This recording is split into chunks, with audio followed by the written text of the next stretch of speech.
Welcome to the CSI TV Kochi 2016. I am glad to have with me Dr. KK Sethi sir. Welcome sir to the studio.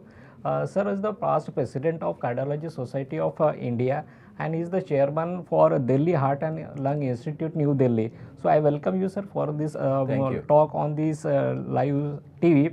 So to begin with, may I ask you, sir, how is the incidence of stroke and embolism worldwide and atrial fibrillation, how it differs from Asian to non-Asian, sir? This is a very interesting fact that we must understand.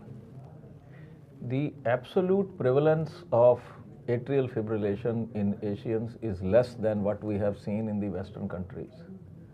Because primarily atrial fibrillation, and when we talk about atrial fibrillation in this particular context today, we are talking about non-valvular atrial fibrillation, which is not related to valvular heart disease like rheumatic heart disease, etc. And primarily that is a disease of the elderly. Now, with increasing life expectancy in all Asian countries, we see large number of elderly people, and that number is likely to increase. So in fact, it has been projected that by the year 2050, the number of patients with atrial fibrillation in Asia will be more than the entire United States and Europe put together.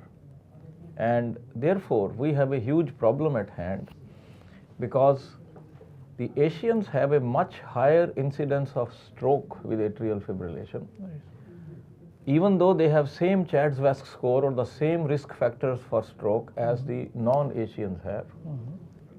And they also have more incidence of bleeding when they take anticoagulants as compared to non-Asians. So it is therefore very important that adequate strategies for stroke prevention be put in place so that this very serious and disabling disease can be reduced in its incidence and prevalence.